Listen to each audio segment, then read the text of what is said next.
Okay, guys, we are back. I've just kind of checked all of my settings and done everything, and I think these videos, at least when I'm recording them here, they're recording a lot better. We'll see if YouTube decides they hate me and they want to mess it all up again. But if so, you know what? Y'all are going to survive. I'm going to survive. I'm going to quit worrying about things that really just aren't that important. And whether my mouth and my sound syncs up, while I'm a perfectionist, this isn't such a big deal, I guess. So, I'm going to do something that I think is going to be necessary for this batch of reading. You were supposed to finish book 2, which was sections 8 and 9, and the entirety of book 3, which is just one long chapter. I'm going to split this in 2 and cover 8 and 9 in this video and then do 3 later. This was given over the weekend, so you had more time to read it, but to do a video of that sort would definitely be a little bit much. So let's split this up. This video probably will go a little quicker than the second one. So section 8 I have very little on, although there's some important stuff. All right, section 8 is going to be really talking about the sanitary squads. They're basically coming up with crews that go through and look for the rats and look for, areas that could be, where maybe someone has died of plague and they're trying to treat these areas. Anything they can do to slow this stuff down, okay? And it's really kind of an important paragraph right here on page 131 and this is one of the things that made this book so interesting to me, because it does take some of the ideas we have and kind of shows us how they might not be totally right, okay? So they're talking about the sanitary squads, and Ryu says, "It's not the narrator's intention to ascribe to these sanitary groups more importance than their due. Doubtless today, many of our fellow citizens are apt to yield to the temptation of exaggerating the services they rendered. But the narrator is inclined to think that by attributing overimportance to praiseworthy actions, one may, by implication, be paying indirect but potent homage to the worst side of human nature. For this attitude implies that such actions shine out as rare exceptions, while callousness and apathy are the general rule." The narrator does not share that view. So right away he says it's common for us to praise these people who do these things. He says, but it makes it sound like what they're doing, which is really just what you should be doing. He says it's like saying that this is so laudable because it's so rare, and usually we're these terrible people. And he's saying he doesn't feel that way. He feels like, a lot of people do their jobs, and, at times their jobs become heroic. I can't think of a time I've ever heard people call grocery store clerks and fast food servers heroic, but when coronavirus was when we were all locked down, we depended on those people, and really it wasn't like the guy that works at Publix showed up and was like, "I'm going to be a hero today." It was just he was doing his job, and a lot of other people, if they had been given the opportunity to go to work, would have showed up and done their job. So there is this idea that heroism is not, that certain things are exaggerated when put in certain situations. I know that was a lot of gibberish, I know. Let's finish this paragraph, though. He says, "The evil that is in the world always comes from ignorance, and good intentions may do as much harm as malevolence if they lack understanding. On the whole, men are more good than bad. That, however, isn't the real point. But they are more or less ignorant, and it is that we call vice or virtue, the most incorrigible vice being that of an ignorance that fancies it knows everything and therefore claims for itself the right to kill." Goodness. Ignorance that acts like it knows everything. Wow, if that is not, summing up a majority of human beings today, or at least people in our country who, thinks that they have an opinion which makes it a fact. So obviously that's a pretty bad situation. It says, "The soul of the murderer is blind, and there can be no true goodness nor true love without the utmost clear-sightedness." So really like kind of a philosophical passage, lots you can do there. And then it carries over to the next page when they're talking about how these squads impact the everyday people. It says, "These groups enable our townsfolk to come to grips with the disease and convince them that now that the plague was among us, it was up to them to do whatever could be done to fight it. Since plague became in this way some of men's duty, it revealed itself as what it really was. That is the concern of all." So once again, we get this image that these crews are showing people that we're a lot more united than we want to think. Now remember, the move towards the right way of thinking is for us to see ourselves all as one, to see ourselves as humanity, not American or not, Alabamian. It's a point of realizing we all are similar, not different. But again, every other wall we put up between ourselves that divides us from another person puts us that much farther away from them and allows us to assign the title of the other to them and lets us just kind of blow off what happens to them as not a big deal because we don't see it as something that could happen to us. There's also another part, and like I said, the beginning of this is really important. The next section down here, I believe, is still Ryu kind of reflecting on everything. And he points out, it really comes down to something that we really could learn today, the value of being right, okay? Which we seem really hung up on, I want to be right. And let me read this to you. He says, again and again, there comes a time in history when the man who dares to say 2 and 2 makes 4 is punished with death. The school teacher is well aware of this. And the question is not of knowing what punishment or reward attends the making of this calculation. The question is that of knowing whether 2 and 2 do make 4. So he points out the idea that there's a time where even facts and even being right will still get you in trouble. And that we have to understand that, there's more to life than just being right. And that we have to, do what's expected of us. When he says the question is that of knowing whether 2 and 2 makes 4, it's of like analyzing the facts and making sure they're right, not so much yelling them louder than the other person. There's a lot more to that than what I'm telling you, but let's just, for the sake of argument, let's move on because there's a lot we want to tackle still. Ryu continues, the essential thing was to save the greatest possible number of persons from dying and being doomed to unending separation. And to do this, there was only one resource, to fight the plague. There was nothing admirable about this attitude. It was merely logical. So again, he's like, it's not about being right. It's about doing what needs to be done. Okay, and again, I think this is something that we need to learn as Americans. We need to stop trying to figure out who we can blame and who's right, and we just need to figure out what needs to be done and get our butts to work and do it. That's it. Republican, Democrat, Independent, don't care, wherever you may find yourself. It's about doing your job and not worrying about whose fault it is or who's right or who's wrong or any of the other nonsense that we constantly focus on. Watch the debates if those ever do happen and notice what the two options we have for leadership. They're both going to say nothing that indicates actual plans. They're just going to blame everyone. They're not going to be about, hey, I can't wait for this to be over so I can get busy and do what needs to be done. It's going to be so-and-so's a bad person and so-and-so's a worse person, back and forth. Just total garbage. Stuff that we don't need to see. That's for sure. And stuff that we don't need to model, so don't model that. All right, sorry, that's another rant. So we get over to 134, and we find a really interesting statement. I kind of hinted at this on our very first day of talking about the plague.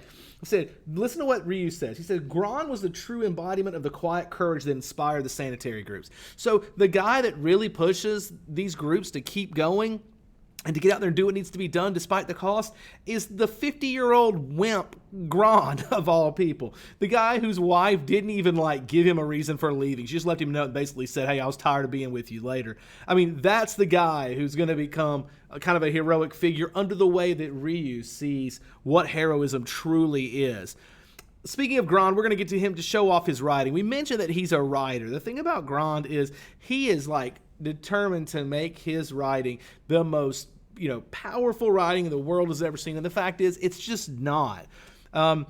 His writing's wordy, it's awkward, it shows some potential, but he's so hung up on every little detail being correct or doing exactly what he wants, and it's going to become a problem. That's perfectionism. As a person who sometimes suffers from this, it's great to want to do a good job, but when you don't complete the job because you're too busy trying to tweak every little detail, the job just doesn't get done, and then you just get more frustrated. So again, how does that apply to the plague? Well, let's think about this for a second. Let's get out of this either-or fallacy. The idea is, wearing masks, let's say. We're going to be like, oh, I don't want to wear a mask because I could still get sick. True, but if you can lower it just a little bit, then it's still a good choice. So with Gron, if he's writing, if it's not the perfect word, but it still conveys his meaning, it's okay. We don't have to be perfect or nothing. There is a whole world of stuff between those two. So if making up numbers here, if 20% of the people who become, come into contact with COVID get it, and if we can wear a mask and it turns down to 18, that's a lot of people. That's a lot of people who avoid getting it. And it's worth you having a little bit of trouble breathing. Come on, it's not that bad. All right? Anyway, that's not a lecture you guys want to hear either. So as this chapter closes, and guys, I'm skipping a lot of details. There's a lot, especially section 9 is exceptionally long, and I'm going to really just jump over big chunks of it. You still need to be responsible for reading these, okay? And, if nothing else, reading summary so you know what happened, that Mr. Morris left out. says the surrounding areas are showing sympathy and concern. They're talking about other cities nearby, and you do see this, like, I imagine if it was today, that would be like Facebook, where everybody changes their profile, the background to be a flag of something, so that they can show they're supporting it by, I don't know, posting ranting rage on their Facebook. But yet, hey, I've got a French flag behind me, so I'm supporting the people in Iran and their battle with the plague, that kind of nonsense that we do. Ryu points out that these people are too remote to really share in this suffering, so they really don't understand. That's something that we could learn. There's nothing wrong with feeling sympathy for someone, but I mean, what purpose does posting stuff on Facebook really do? It's not raising awareness. People know about this stuff. It'd be much better if you did something, donated to a cause that helped, or, if it's close by, get out and go do something. Your Facebook profile status doesn't really do that much.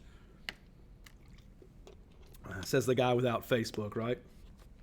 All right, let's go into section 9. Sorry, I'm drinking because I'm definitely losing my voice. But hey, apparently, as loud as I am, my son's over here. We're after school and he's sound asleep. So apparently, I'm not all that loud as much as I thought I was. Okay, so next up is section 9, which is the ending of book 2, where we're going to deal with a lot of stuff. We're going to get, I think, all of our main characters appear back in this section. So we're going to see little interactions with each of them. So this is another one of those scenes that kind of reapplies the attention to these guys. It starts out with Rambert, who at this point has gone through everything possible to get out of town and is just not working. So now it's time to look at the illegal. And if we're going to do something illegal, we're going to go to Qatar, who is our resident criminal. He's become quite a smuggler during this time and is actually enjoying the plague. He doesn't have it, but he's enjoying the tone that it's set on the town. He even says things like, I've been feeling much more at ease here since the plague set in. I mean, what a psychotic thing to say, right? He's also still seems to be planning his way to get out of whatever trouble he's gotten into, which we're going to learn more about that at the end of this section. But he has decided he wants to help Rambert because he wants to get a journalist in his pocket. I mean, he wants as many people as he can that he can use, okay? Guys, Qatar is not a likable character at all. He's a pretty rotten guy. Qatar still seems intent on getting some help from people, so he decides he's going to help Rambert and introduce him to some smugglers who can get him out of town. So at this point, we see Teru. Teru and Ryu start showing up and having a conversation. And Teru asks Ryu about the eternal question that we deal with in pandemics or plagues. When do you think this is going to be over? Dr. Fauci's been asked that all the time. Any person with doctor in front of their name has been asked, well, what do you think about this? And we all want to hear stuff like, oh, it's not going to last till the end of the year or something like that. I know that I read an article yesterday where Dr. Fauci said he felt this was going to be with us through the end of 2021, which, I hope he's wrong. But I mean, that's, the kind of thing. We ask those questions hoping to get some gleam of hope that things are going to get better. And that's what Teru's looking for here. At this point, the magistrate, Monsieur Othon, comes in, and him and Teru don't get along. They have some beef, it sounds like. But listen to what Teru says. I like this part. Let me find it. It's on page 146. All right. Othon says, our ordinary laws have never been so well respected. He's talking about how the people are not really breaking the small stuff. The ordinary, everyday stuff, they're following quite well. And Teru says, that's because by contrast, they necessarily appear good ones. And Teru's answer is, well, that's because compared to all the other garbage that's going on, these seem like actually positive rules. Unlike, and the underlying theme here is that normally they don't seem like good rules. The magistrate, I'm reading, the magistrate who seemed unable to take his gaze off the sky abruptly dropped his mildly meditative air and stared at Teru. What does that matter? It's not the law that counts, it's the sentence, and that is something we must all accept. So, what you don't want to hear from your law enforcement. He tells him it's not the law that counts, it's the punishment. So he says, and that's the punishment's what we all must accept. And then Teru points out, he says, that fellow, said Teru when the magistrate was out of hearing, is enemy number one. So he's pointing out that these people are not helping the situation. Teru's got a lot of really good lines in this section, to be honest with you. I love what he says, and we're going to skip a few pages, but make sure you come back and read them. Page 150. They talk about Father Panelou. Father Panelou's decided to help out with some of these sanitation squads, which is really good on him because he's not just going to talk the talk, he's going to walk the walk. It says, I've just asked Panelou to join us. Well, asked the doctor. He thought it over and said yes. That's good, the doctor said. I'm glad to know he's better than his sermon. Most people are like that, Teru replied. It's only a matter of giving them the chance. He smiled and winked at Ryu. That's my job in life, giving people chances. A lot of people can take books like this and a lot of Camus' work and immediately assume it's negative. And the fact is, it's really not. There is a lot of hope that shines through these words. It's mixed into a lot of darkness, but hey, welcome to what real world is like, guys. There's a lot of darkness that's around us, and we can't just play and hide, and imagine it's fairy tale land where everything's perfect. So when Teru says most people do the right thing and are good people, all you have to do is provide them the opportunity. He says, that's what I'm here to do. I'm here to provide those opportunities. That's a really awesome thing of him to say. I like all of these guys except Qatar, man. They really are. Each of them has their really positive elements, and you do see some hope for humanity in these characters. And then you see Cotard, who's just the dreg. All right, then we get a little bit more about them trying to get Rambert out. This is a weird storytelling. This section's kind of hard for people because it does bounce around a lot. We meet some of the smugglers. Don't worry about their names and stuff, but we do get to see some of them. I think one of them's named Gonzalez. But we see these guys, and we also start to see some changes in Rambert. And you may not have noticed it, but he gets to the point of where he almost seems hesitant to leave. He wants out, but it's like it's not quite the same passion he had before.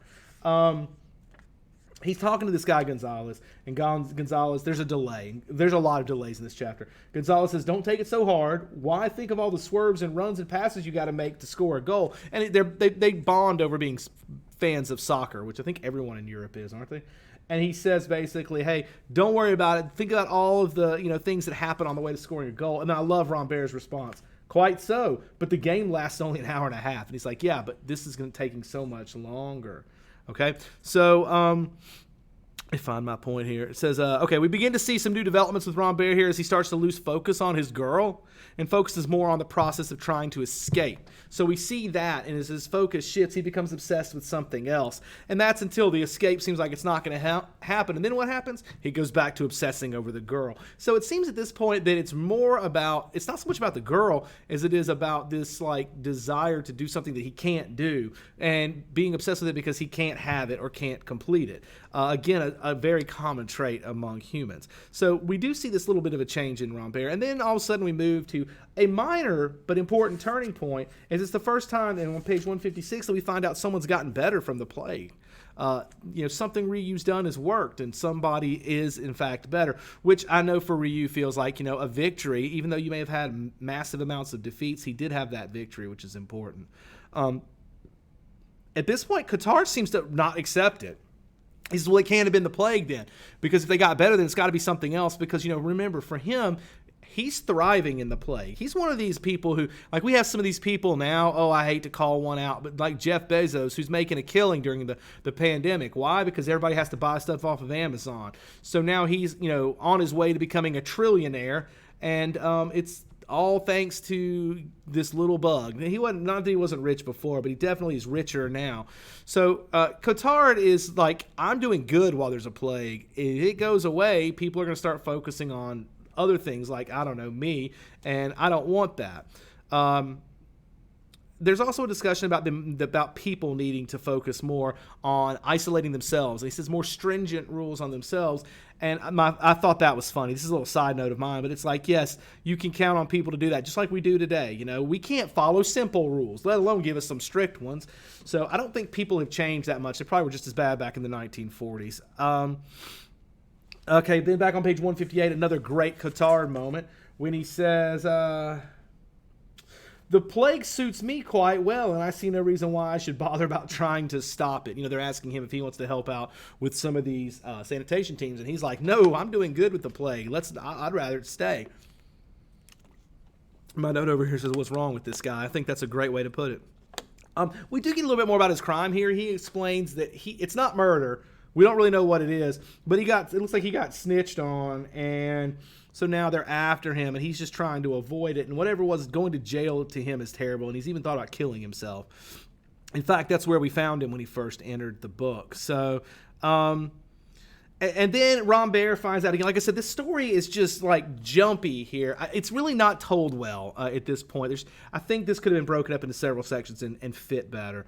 But we find out again Rambert's exit has been delayed. And then there's a really cool, towards the end, page 162 into 163, there's some really neat discussion about the concepts of heroism. So let me tell you my theory. I think that this section is really it's got the plot stuff thrown in there, but it's really about Camus trying to interject some of his feelings and his absurdist philosophies into his book. And I think this is one of the sections where that really becomes a thing, okay? So let's read a couple of these, and we'll talk more about them in class, or I'll try to. Hopefully you guys will do better than you did on the very first section where it was really difficult to get anything out of you guys.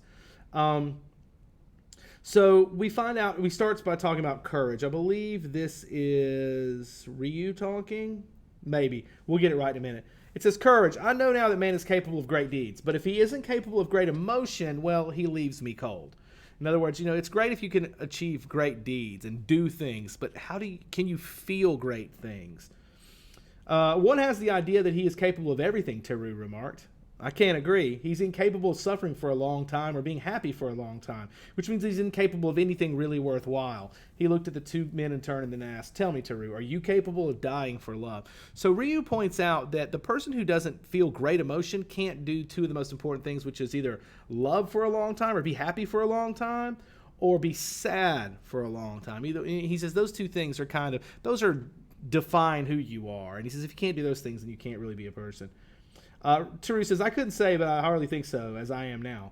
You see, but you're capable of dying for an idea. One can see that right away. Well, personally, I've seen enough of people who die for an idea. I don't believe in heroism. I know it's easy, and I've learned it can be murderous. What interests me is living and dying for what one loves. Remember, I told you guys early that love is a thing that's really difficult for these people to really grasp. They don't seem to get it. And so when Ryu says that heroism, I don't believe in. What I believe in is dying for something living and dying for something you love, which some of us would define heroism as that. But Ryu would beg to differ. It says Ryu had been watching the journalist attentively with his eyes still on him, and he said quietly, okay, I'm sorry, back up. Ryu's not the one saying this, it's Rambert. Here comes Ryu jumping in. I forget, Ryu does the whole I'm sitting in the background talking thing. I'm listening thing. Man isn't an idea, Rambert. Rambert sprang off the bed, his face ablaze with passion. Man is an idea, and a precious small idea, once he turns his back on love. And that's my point. We, mankind, have lost the capacity for love. We must face that fact, Doctor. Let's wait to acquire that capacity, or if really it's beyond us, wait for the deliverance that will come to each of us anyway without his playing the hero. Personally, I look no farther. So Rambert's like, no, the problem is that we have lost the capacity to truly love. We care about ourselves, and that's it. Ryu rose. He suddenly appeared very tired. You're right, Rambert, quite right, and for nothing in the world would I try to dissuade you from what you're going to do. It seems to me absolutely right and proper. However, there's one thing I must tell you. There's no question of heroism in all this. It's a matter of common decency. That's an idea which may make some people smile, but the only means of fighting a plague is common decency. What do you mean by common decency? Rambert's tone was grave. I don't know what it means for other people, but in my case I know that it consists in doing my job. Your job? I only wish I was sure what my job is.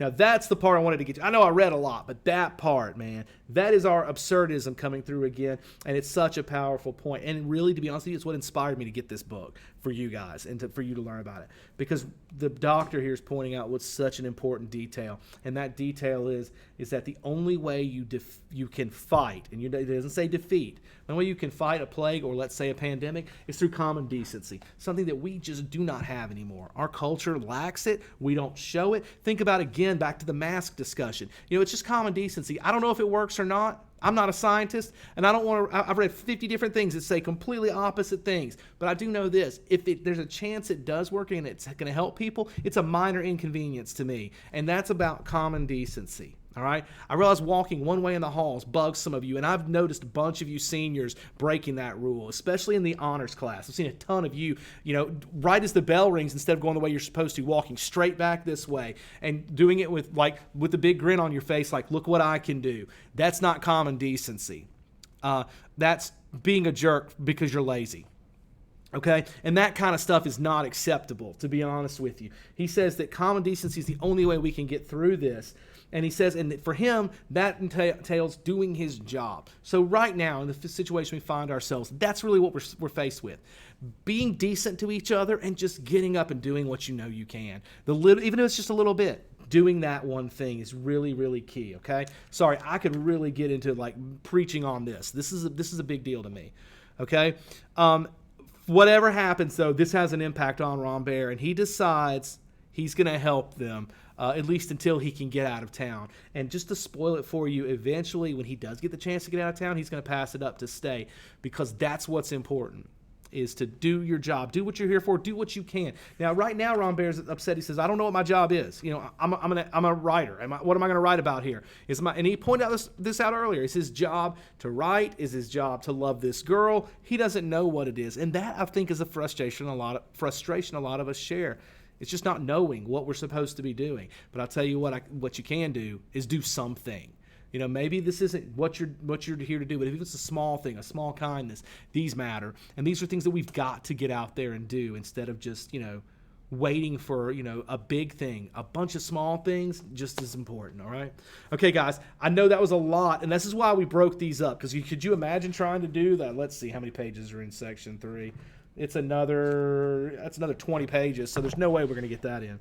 So we're going to stop here, and I'm going to end this video. I hope you had a great evening, or you're having a great evening, and I hope that this video has helped you a little bit. If nothing else, if it's not helped you at all with the book, I hope it's given you something to think about and maybe made you see things a little differently, because really that's my job.